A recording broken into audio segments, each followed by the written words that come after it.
Hello, everyone. Welcome to Smart Commute's webinar on Hoteling and Hot Desking 101. My name is Michael. I'm the program coordinator at Smart Commute Toronto.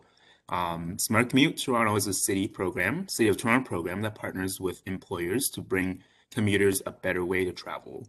We offer you tools to make it easier to carpool, take transit, cycle, walk, and more. By switching to a more sustainable mode of travel, you're helping in combating congestion and climate change in our city. This webinar is the third of four-part webinar series as part of our Return to Office campaign. Our campaign is designed to help you plan for a safe and better return to office. Find out more by checking out our website, smartcommutetoronto.ca. We will start with a land acknowledgement. The City of Toronto acknowledges that we are on the traditional territory of many nations, including the Mississaugas of the Credit, the Anishinaabeg, the Chippewa, the Haudenosaunee, and the Wendat peoples, and is now to home to many diverse First Nation, Inuit, and Métis people. The city acknowledges that Toronto is covered by Treaty 13, signed with the Mississaugas of the Credit, and the Williams Treaty signed with multiple Mississauga and Chippewa bands. We will be recording the webinar today, and the recording will be sent to anyone who registered for the event via email. It will also be posted to the Live Green Toronto YouTube page. I'm pleased to introduce you to our guest today, Adrian Boyd. Adrian leads the Smart Commute programs in Toronto and Scarborough, and she brings her expertise on hoteling and hot desking today. Should you have any questions, please use the Q&A box on the right side of your interface, and we will answer all your questions at the end of the presentation. Without further ado, Adrian, take it away.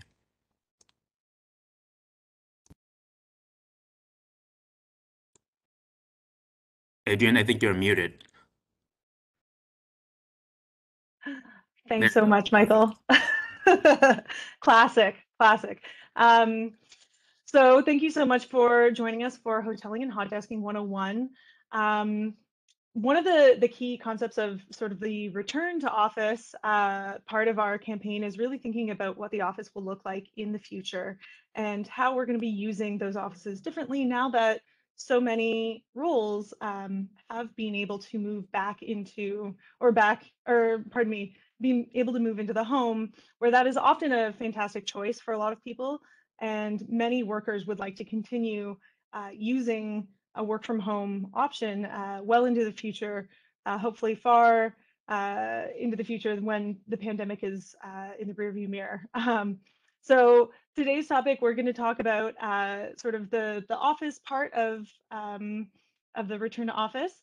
And just quickly, so if you haven't been sort of following along with our return to office campaign, so the Smart Commute program is a program of the City of Toronto. This specific focus that we've taken over the past few months has been around office. We've created a set of resources online as well as these webinars. And really what we hope to do is reduce traffic congestion related to greenhouse gas emissions in the city. And connecting workplaces and commuters with better commute options. So that's, carpooling, transit, walking, cycling, and how we do that is offering, our guidance and advice, as well as many resources and tools. And this is all sort of underneath the Transform TO Climate Action Strategy. So we really are focusing on how can we reduce the number of vehicles through our city, especially through the commute, which takes up about 1/5 of all trips in the city. So you may have already visited the smartcommutetoronto.ca website. This is where we're hosting our return to office campaign. There are so many materials here. There's so many resources. And so please do take a look at that in terms of, taking transit, walking and cycling. How do I carpool upon returning to the office, while we still need to be making precautions? Lots of those kinds of resources, as well as some of the topics that we'll be talking about today. We also have our final webinar of the year next Wednesday, December 8th, and that is all about taking remote work to the next level. And that's really sort of a very complementary piece to today, where today is about the office. Next week will be about, working remotely, wherever that may be. So do visit the website and sign up for that final webinar of the year. We're very happy to be sort of hosting these throughout the fall. Another thing that you'll see on our website is the bike share corporate discount. I just want to flag this because it is a limited time offer until the end of the year. So Smart Commute and Bike Share have teamed up for a great deal. Program participants can get 25% off their annual passes through Smart Commute. And this really is through their corporate discount program, which is in and of itself a return to the workplace promotion that they're doing right now. So you can save quite a bit. The typical annual pass that they've had, is far less than a Metro Pass. And with the discount, I would say far less than, a regular fill up of gas. And you would get access to bike share all year long. So this is a really fantastic option. You can visit our website for more details about that as well. All right, so into hoteling and hot desking. So some of the key questions that we've been hearing from our workplaces and from commuters is, how does the office get used in the modern era now? So how have those needs shifted really, as well as really what is the difference and what is hoteling and hot desking? How are those two things different? Just the basics there. And then how does it all really fit into the return to office, in all the precautions that we need to be taking into consideration? How does that all figure into it? And what are the ways that we can kind of use software or internal processes to address our concerns, as well as just basics, how to get started. And so you'll find a lot of the resources I'm talking about today are on our website. So I encourage you to take a visit afterwards if you do have further questions, or obviously you can reach out to us. So how have our needs shifted? A little travel back in time here to 2019. So this might be a familiar looking workplace to you. People have their dedicated desks here, photos of family, which is lovely, little decorations, as well as a lot of stuff, right? And, having a dedicated space for each person is really helpful, especially before we had to work from home. There were many processes that were done on paper and passing paper around. I think a lot of what we learned over the last couple of years is how much can be done, in the cloud or through shared servers and that sort of thing. So, some of these things probably wouldn't exist nearly to the same degree as what will be in the future. And this layout, the cubicle farm is sometimes what they call this. It is very space efficient. If everyone is coming in regularly, you need to squeeze a lot of people all in together. They can't all have their dedicated offices.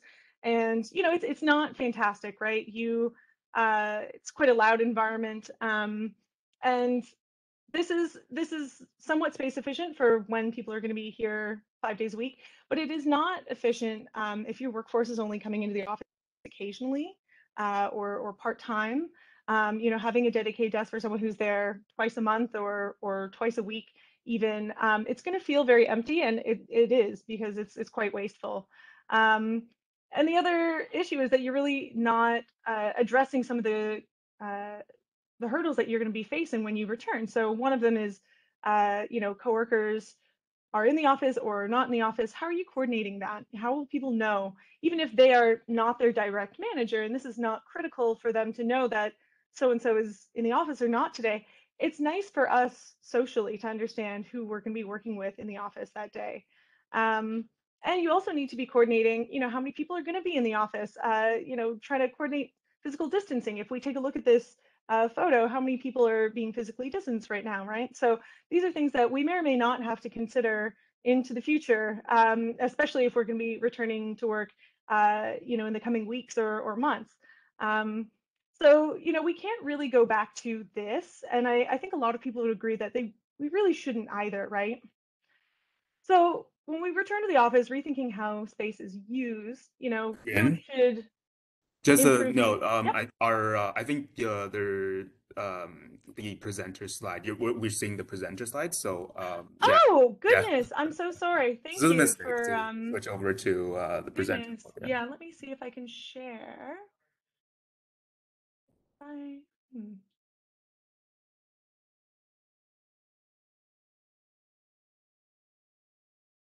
Let me see if I can swap displays here. There you go. This must be Perfect. That's better. good. Yeah, Fantastic. Thank you for letting me know. no problem. Okay, great. So some of the trends for 2022, which yes, I can imagine you would not be able to see this very clearly, but here are um, some of the key pieces. So increased virtual and hybrid meetings, right? So as we return to the office, we are rethinking how space is used, and it should be for a better experience, right? So um, many of our virtual meetings are going to be continuing. Even if we are in the office, there's going to be clients or coworkers who will be working from home or remotely, or just don't want to be making these in-person meetings anymore because we found that it's quite effective. Um, in open office studies, so your typical office that you have not sort of redesigned at all, it's that cubicle farm style. About 31% of workers have had to go to a closet or a hallway to make a call. And this was pre-pandemic when we had far more in-person meetings. So this is something that, the experience could be improved. I think a lot of people would agree with me on there. Um, as well, workers can be spending their time working from home doing those kinds of solo tasks that are great for that. That you might not need nearly as many of those individual desks as you would have previously. And as well, the office work is going to be more cultural, more collaborative. It's going to be a space where you can do solo work. Certainly, that is going to happen during the day, but also the space is going to be used as a resource for your company, right? So using it for planning, for brainstorms, for training, or even just for social time. That is something that you can't do nearly as effectively at home. And 36% of Canadian workers reported just in July of 2021 that they were feeling isolated. And a study of Microsoft employees found that these remote workers weren't making nearly as many network connections within their own organization as when they would have previously been at their office. So when you're working remotely, it is very hard to make those sort of very casual connections to people who aren't necessarily in your immediate team. Um, and so this is very important for both the experience of coming into the office as well as a company and maintaining productivity, minimizing turnover, all those good things. So hoteling and hot desking, really can help with this transition um, into, a proper hybrid remote workspace. Telework is obviously a fantastic option for workers. It reduces traffic congestion, carbon emissions, pollution, saves a lot of money, saves a lot of time. And so the team here at Smart Commute, we really are here to help create long-lasting plans to make telework stick as a telecommute, right? As a low carbon way of getting to work. And so we can take a look at some of these tools that companies are using in a hybrid remote environment that are going to ensure success. And I have a few examples here of what companies have done to ensure success, the keys to success here. And so just like the very basics, this is hoteling and hot desking 101. So hot desking is different from hoteling because hot desking really is just unassigned workspaces that are used completely ad hoc. And so there is no reservation whatsoever, but these could be for desks, these could be for round tables or booths, meeting rooms. And so this is space that is just free, first come, first serve. And so the goal for these is really to minimize wasted space. Big tech companies were uh, very keen on this because it allowed you to flow from one space to another. Any space that was open was usable. There was never sort of any loss from reserved space that wasn't going to use. And it also allows employees to kind of move around the office a little bit. So use the best space for the task at hand. And, you can be rubbing shoulders with the CEO, you can be sort of intermingling with departments. This was sort of the high concept of hot desking initially. And so, it's great for casual meetings, it's great for social space, or very specific uses if you needed to use, specific technology or machine or resource. Typically those kinds of places might not need a reservation for you to use a printer or that kind of thing, right? And it's also really important for spillover activities, right? So if you get out of a meeting with 12 people and you want to continue talking to 3 other people, you might go to a lobby or a hallway or some kind of area like pictured, where you'd be able to have a little bit of wiggle room to have further conversations that won't be disrupting people who are working at desks. Or potentially, if you are coming into an office and you forgot to book your desk, you forgot to book your room, you can still just pop in here and start your day and get onto that phone call or whatever it is that you had to do first thing in the morning. And so, hot desking, while it is challenging, there are some real roles for it. I think where companies get mixed up is that you see some studies of 100% hot desking workspaces where everything is unassigned and unreservable. And so a struggle for resources often ensues, right? So employees leaving items at desk to claim that space is their own, employees showing up earlier and earlier to claim, their favorite spots or spots that are really great. Or, realistically, just the uncertainty of where to sit, that can be quite stressful for people. In one study, they found that hot desking environments, so 100% hot desking office, employees wasted typically about 17 minutes a day just looking for a seat. And so this is where, the role of having some hot desking space, some free open space that's unreservable, really great. But going overboard, you can sort of lose quite a bit of the functionality and the idea behind these kinds of redesigned spaces.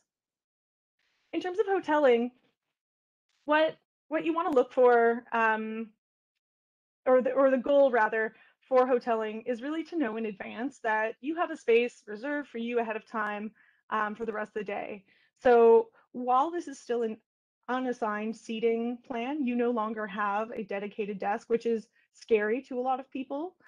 You can still reserve a desk in advance, and that could be weeks in advance or days in advance. You can also schedule yourself near your teammates or within a certain area so that that you'll be seated next to people. It's a lot around predictability, right? And the other thing that you want to be able to predict is how many people are going to be on site using that space. So not only as an individual, being able to use a hoteling software like the individual pictured here, but as an office administrator, you want to be able to know how many people are going to be on site, and are we going to have enough space? If we have 2/3 people working, 3 days a week at the office, what's going to be the capacity, right? So that is sort of the juggling act where hoteling software and hoteling processes, you don't necessarily need software. But those planning pieces are really crucial, especially for a return to office where you're going to have some people working from home, some people working in the office, and many people doing both, switching back and forth. So that's sort of the basics with hoteling. In terms of the perks and pitfalls of hoteling, I mean, the perks are that staff can book way in advance if they want something that's really predictable and they want structure and they want to know where they're going to be, and maybe they want to sit in the same seat for a whole month. That's fine. That's perfectly fine. And you can also, with many of these softwares, you can also see exactly who's sitting where. And so you can find that teammate, even if you're not sitting next to them, you know that they're just down the hall and you can just ask them a question or meet up for lunch or whatever it is that you might want to connect with them about. And so the other thing is that you can also track occupancy, as I mentioned. So this is also for distancing as well. You can see here on the right, these people are staggered in their workspaces. So this is a nice alternative. Instead of having to potentially tape off a whole desk or remove the software or whatever else, or hardware, pardon me, that you have at a workstation, instead of having to totally redesign your entire office, you can implement softwares or processes that will automatically exclude certain workspaces if there's someone sitting next to them, right? So these are sort of nice automation pieces that a lot of companies have added in, a lot of platforms have added in light of COVID.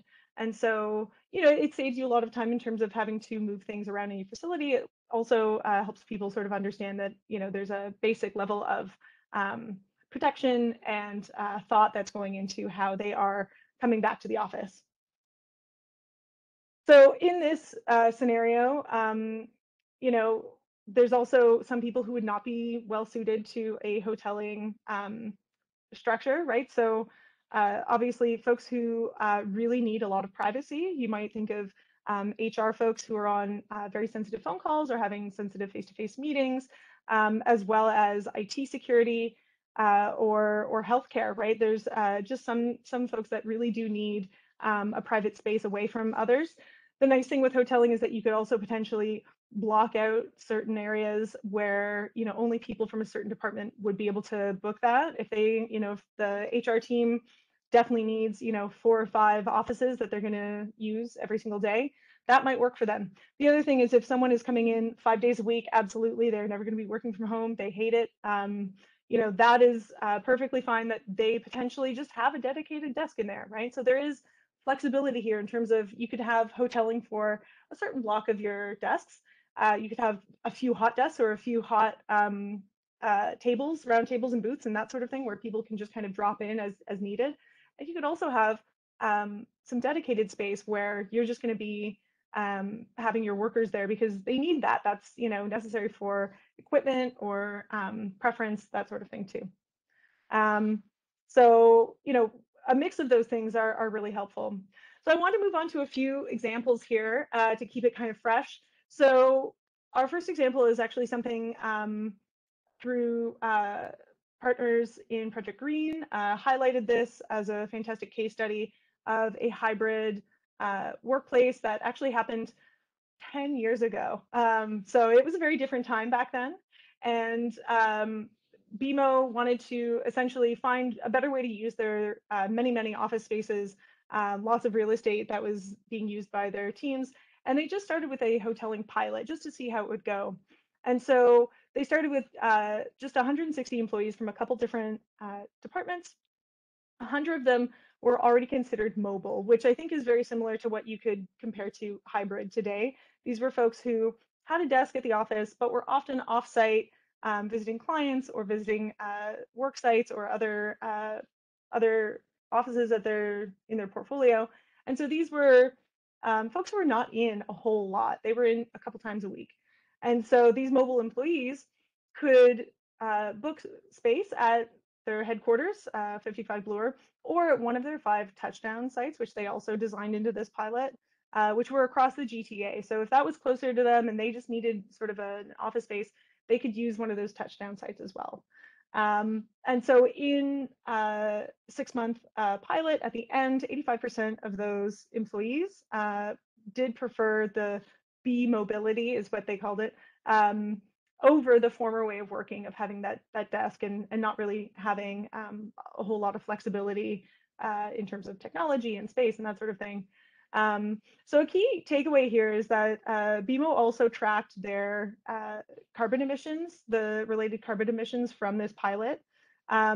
This is actually a per year basis since they implemented this across their headquarters location, but they estimate that they save about 100 tons of CO2 per year from just reduced commuting. So folks who can go to the touchdown site instead of having to go all the way to the headquarters, as well as being able to work from home if they needed to or if they wanted to, and reduced heating costs, right? So they could actually shrink down a little bit of their offices because a lot of people were just not there.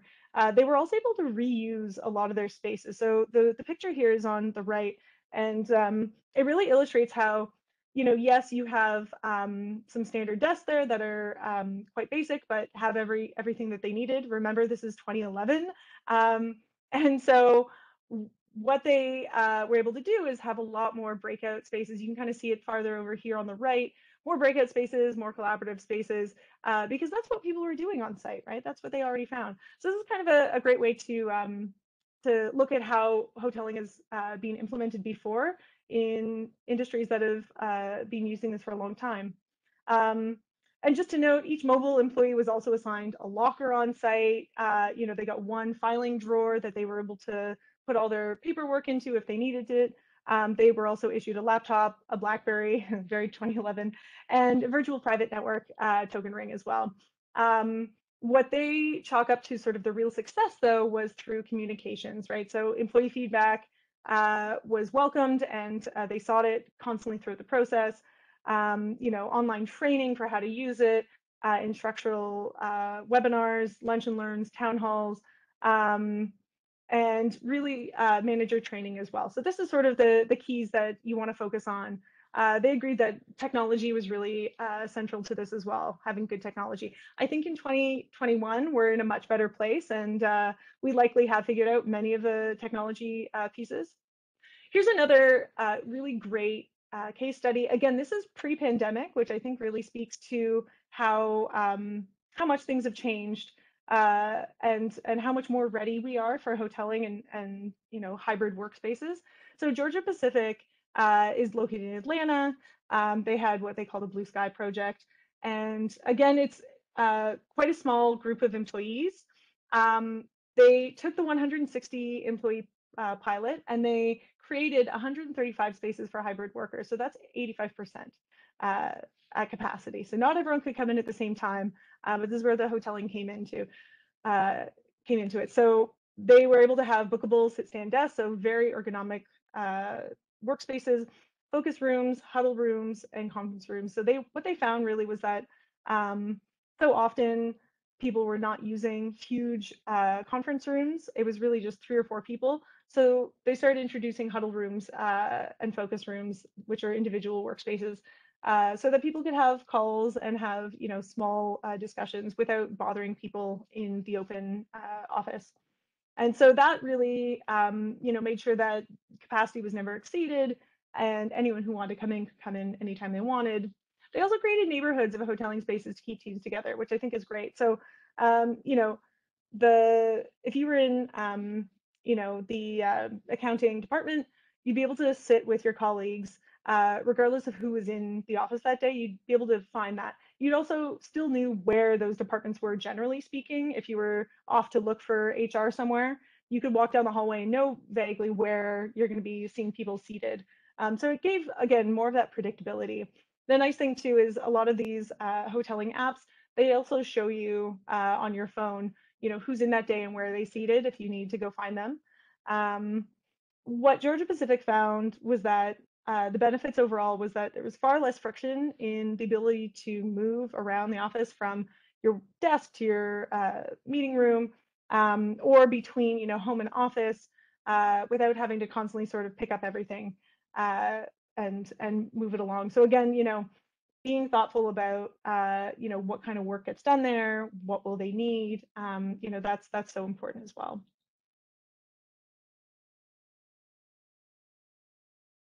Let's see here. Great. So one more example here. This is a little bit smaller, but still quite a large firm. So this is a larger organization who implemented this company-wide once they were sort of underway. So the first stage was the 6-month pilot. Again, it's very popular, but they tracked the billability, like the billable hours. These are lawyers of folks who were able to basically have the option to get new software, have all the technology that they need, which is very similar to today, working from home. But they were tracking sort of, how often were people working, how often were people in the office. And what they found was that, over the 6-month period, productivity did rise.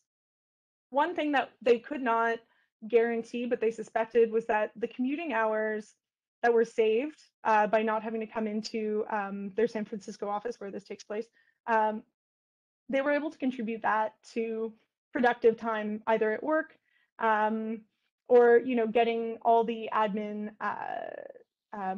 tasks kind of squared away for the day. So this is kind of extra time that they were able to use to make sure that they could finish out their day properly rather than having to rush off to a train or beat traffic, that sort of thing.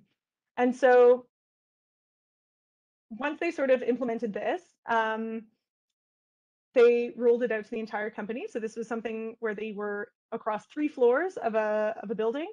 Um, and once they sort of found that, they shared those results across the firm, really letting people know that it was considered a success, focusing on sort of the entire office.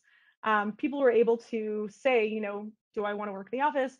I was interested, or they're interested in, having a desk sharing arrangement if they want to work from home. And people who were happy to exclusively work from home, they were given that flexibility. Um, and so, with their own preference, they were able to implement a new hoteling function so that people always knew where their teammates were.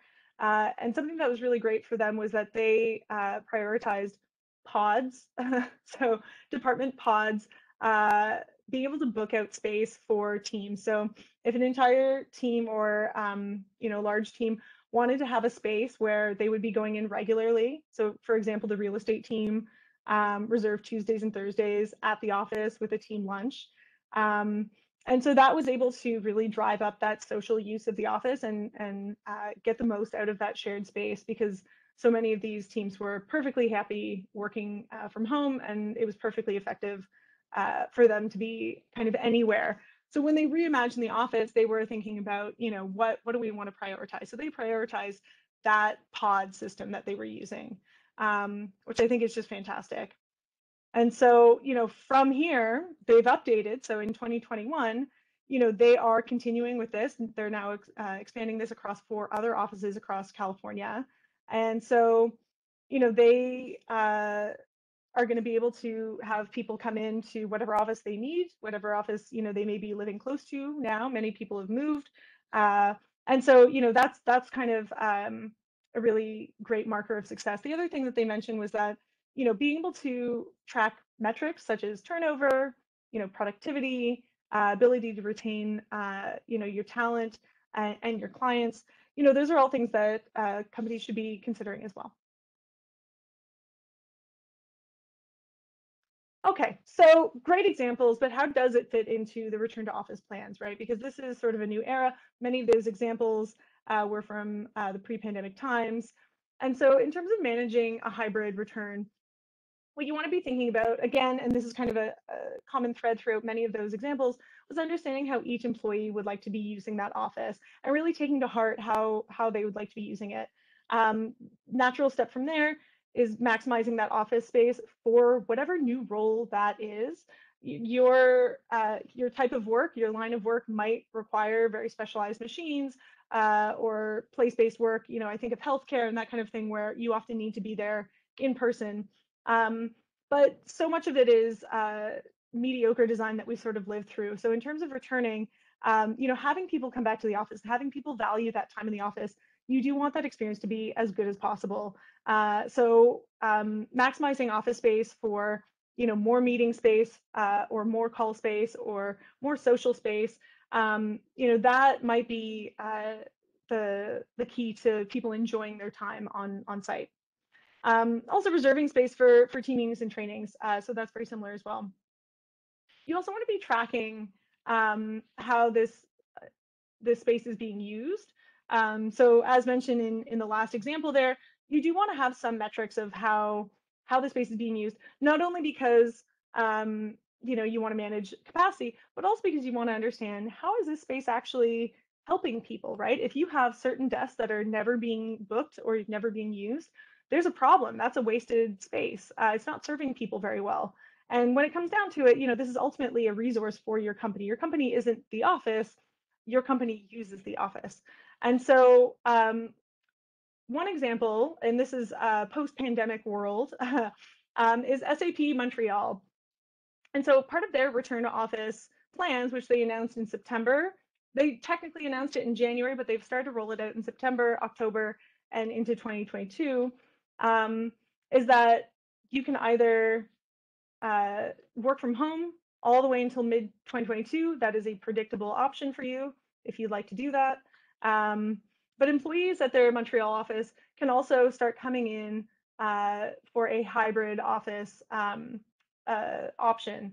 And so in light of sort of this commitment, the organization really redesigned their entire offices. So this is the building here, right downtown Montreal. And they really want to focus in on how that space is going to be used. So they actually, all throughout this year, have been holding visioning exercises with their senior team leaders to determine, how is this space going to be used? How should it serve our teams? As well as, since it's being used for mostly team-based work, right? Because so much of our work from home tasks can be done solo, and sometimes it's even better that way. In the Montreal office, it's all going to be through neighborhoods. And so they're going to have blocks of seats and collaboration areas, conference rooms, and they're introducing a working cafe because a tech company would not be complete without a cafe at their office. But they're also going to have things like phone booths, private spaces, where you can also do quiet work if you're going to be having a mix of those things during your day while you're at the office.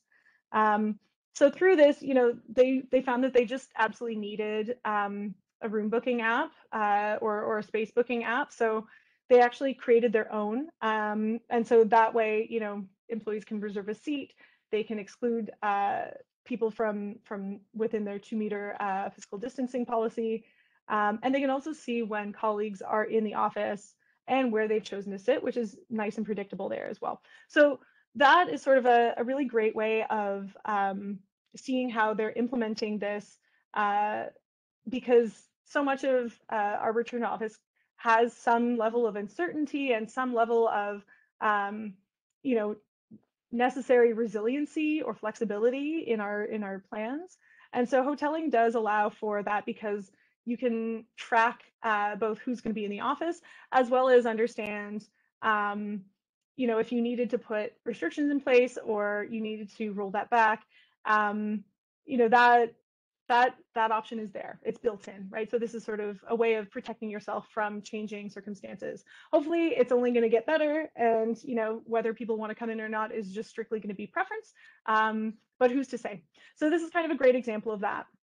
One way to kind of get started for hoteling and hot desking and really thinking through whether that's a good option for your organization, especially if you're thinking about sort of the hybrid work plan, is understanding how each employee would like to be using this office, right? So many of these examples, they did a survey, but they also did team meetings, they did, town halls. You do want to get real unfiltered feedback from employees about how often they really would like to be coming in and their fears about returning to the office. So so much of what Smart Commute is hearing and what we think about a lot is it's not just whether your office is open or closed, it's also people having to come in on their commute. So now they're out of the house for that whole time that they're also commuting in addition to their work time. That has knock-on effects on childcare, pet care, their stress levels, as well as trying to relearn their route to work, their commute to work is potentially completely new. So you do want to capture these kinds of concerns and wishes from your employees. What we do have on our return to office website is the survey template. So we have a survey template that is very basic, but includes some core questions around what employees are feeling and thinking for returning to the office. And you can be basically adding to that. So the template helps in terms of getting it started, but we encourage you to take a look at that and download our template so that you can take a look at how to solicit feedback from employees. It's not the only thing you should be doing, but it's definitely a great starting point. So the other key piece of hoteling and hot desking is really understanding how to maximize your office for its new role, whatever this may be. So we talked a lot about more social spaces, collaborative spaces, spaces where you're going to be using kind of that vital time where you're going to be together. And once you have that feedback from your employees around what they'd like to be doing at the office, how do they feel about coming to the office, how often will they be coming to the office, you can start to budget in how much space do you feel like you would need for people who feel like they really are their best doing individual work there and they're going to need a desk.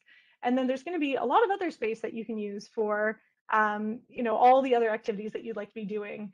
with your team. And so assessing those needs and reimagining what that office might look like. There's a lot of software options that can help you figure that out.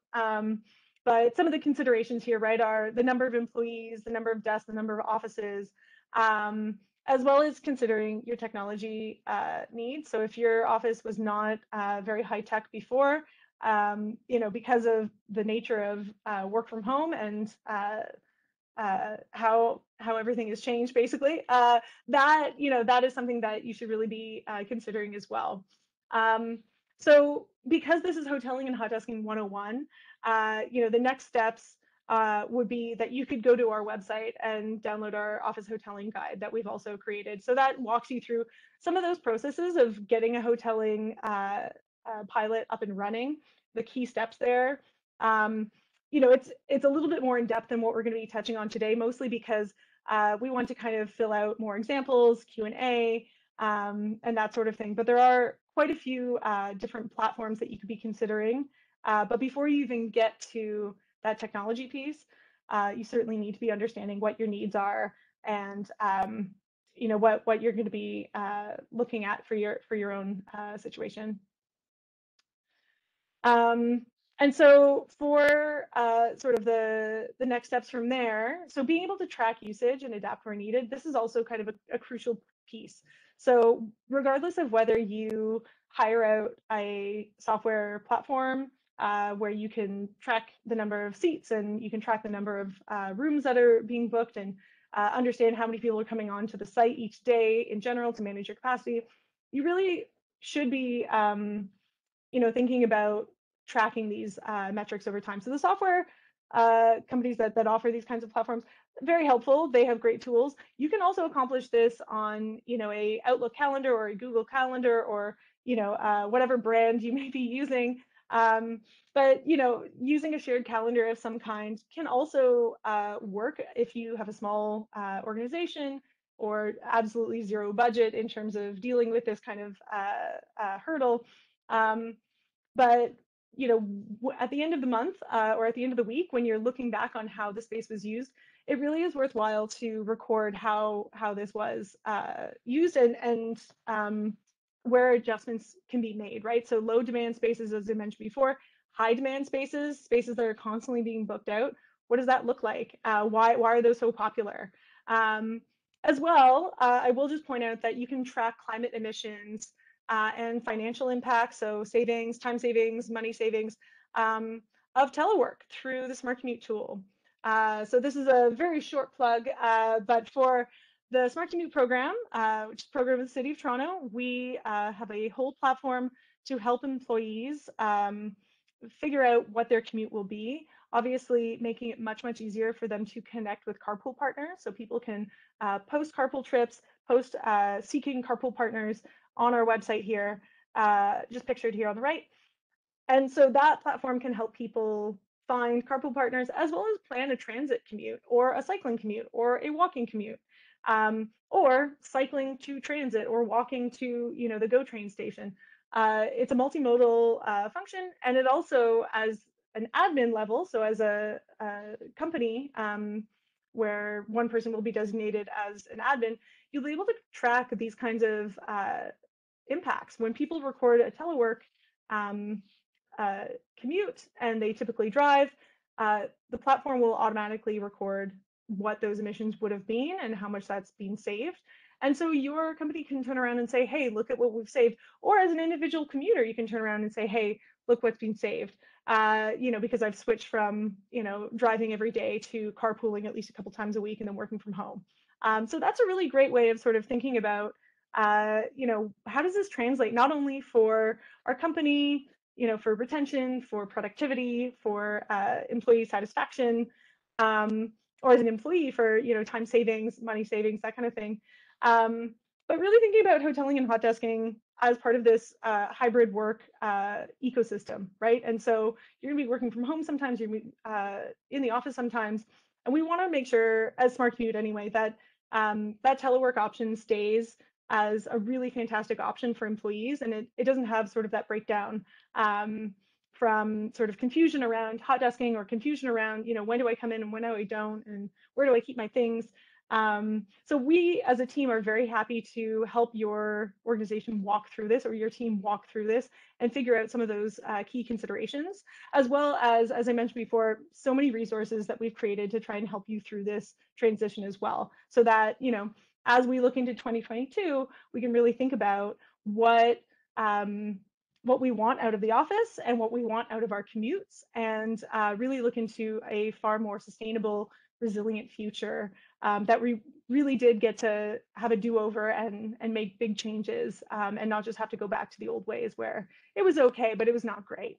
And so, as I said, we have a lot of resources online. We also have our webinar coming up next week as well. But these are some of the key resources that I would recommend through our website that you can find. So Hybrid Work 101, the Guide to Hybrid Remote Work. So that really is sort of a walkthrough for employers. Hybrid Work 101 is a presentation that you can kind of share with your team and also kind of get some of the big picture ideas across. As well as Returning to Office Guide for Employers. So that's a lot around considering the commute and some of the safety considerations, as well as Office Hoteling Guide, as we mentioned earlier. So that really does walk you through, what does it take to get set up for office hoteling. And so, as I mentioned, our final webinar is next week, but we will be sending out some feedback and recordings throughout the week to everyone who attended today. So with that, I have left some time here for questions and answers in case there were any sort of further questions around hoteling and hot desking. I know we covered a lot today. So Michael, do we have any questions as of yet? Yeah, so thanks for the great presentation, Adrian. That was a lot of great information.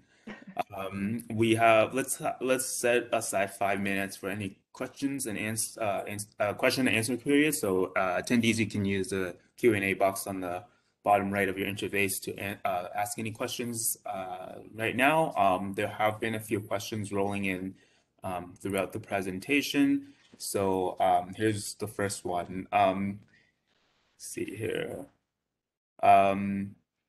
Do you have any suggestions or tips on how I can advocate for my management to adopt hot desking and hoteling? Because my employers doesn't currently allow that right now. Yes, that is a good question. So this is, I think, a big question for a lot of people who are either sort of middle management or regular employees in organization where you don't make necessarily the top level decisions.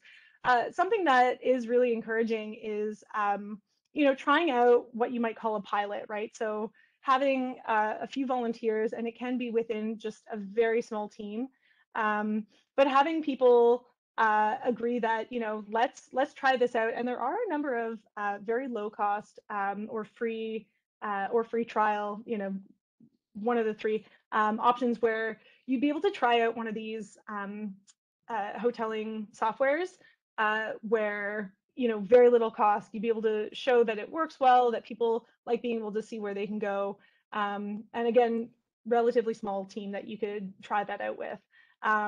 So might be going a little bit against the grain there, but that's certainly a great way of showing, living that kind of example. If that is overstepping it, which I fully respect, I would also encourage you to forward some of these resources that really do walk through it. Another great resource is the Harvard Business Review. I do know that some of those articles are paywalled, but I do believe at least a handful of them are usually free when you view them at first. But they have a number of really great both guides and articles on how great hoteling and hot desking can be. And it is some of the articles is where I found some of the examples that we talked about today. Okay, great. Let's see here. Do you have any recommendations for desk booking software? A small office, less than 50 people, with just 22 desks as we are mostly fully remote?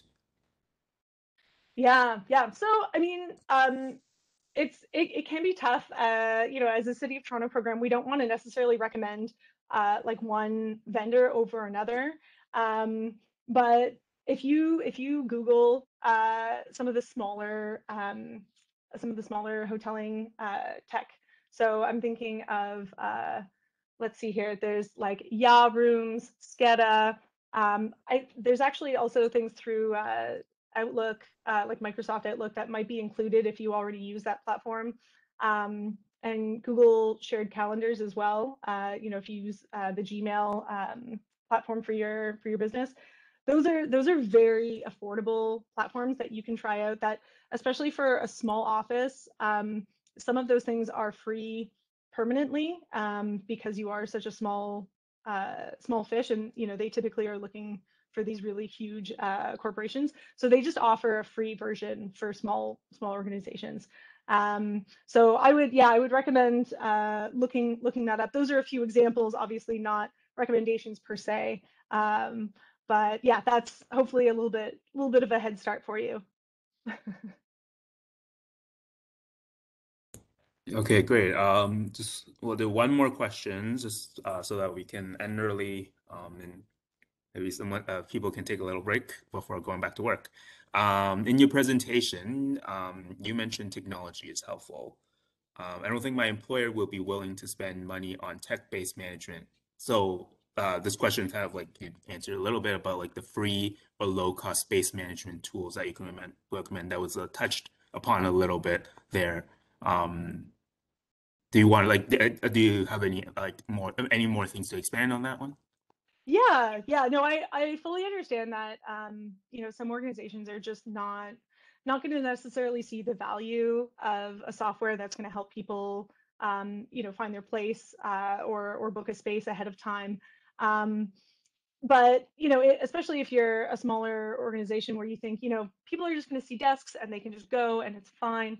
uh there are really like no tech options, right? I think of the way that you use like a meeting room right now, right? That is fantastic if you are a small team and you can just see if the meeting room is open or not. Even as a small team, though, I worked on many small teams. Sometimes you need two meeting rooms for, three people. And so, those kinds of conflicts really should be noted when you're at the workplace and really thinking about like, is hybrid still working for us because we have all these extra calls, all these extra meetings now that we're on site? Like that's what, we're here for. And so, highlighting that I think is also going to make a great case to your employer about why you might need some kind of management system. The other thing is that, yeah, as I mentioned, through Outlook, through Google Calendars, there's a lot of these sort of free options that are out there. Or having a sign-in sheet where you're going to be working for on your desk, at desk D4 for a whole month, and you just want to book that out. Maybe there's a shared Excel spreadsheet. Do I recommend the absolute lowest possible technology? I mean, it really just depends on your company's needs, right? And so that is really what it'll come down to. But if you do visit some of these websites where you can get to know some of the software a little bit better, you can sort of see how this really does make sense, especially for companies that are, I mean, honestly, 25 plus, 100 plus, 500 plus. You really do see that as much as you see meeting software, you also see, or meeting room booking software, sorry, I should say, it makes a lot of sense to have desk booking software. So, if you're in a workplace that has a bookable meeting room, it likely makes sense that you could also have bookable workspaces. So making that connection can also be a little bit helpful as well. But yeah, there are a number of reviews that you can kind of take a look at to see, what price points could work for your organization, and really just think about like, what are people's concerns? How often are people going to be there? All those other considerations that I mentioned before in terms of surveys and employee feedback. Okay, great. Thank you for the wonderful presentation today. It was very engaging. Um, just a reminder, as Adrian mentioned, we have our next and final webinar next Wednesday, December 8th at 1 p.m. So I encourage you to sign up for that. Thank you so much for attending our webinar today, and I hope you have a wonderful day.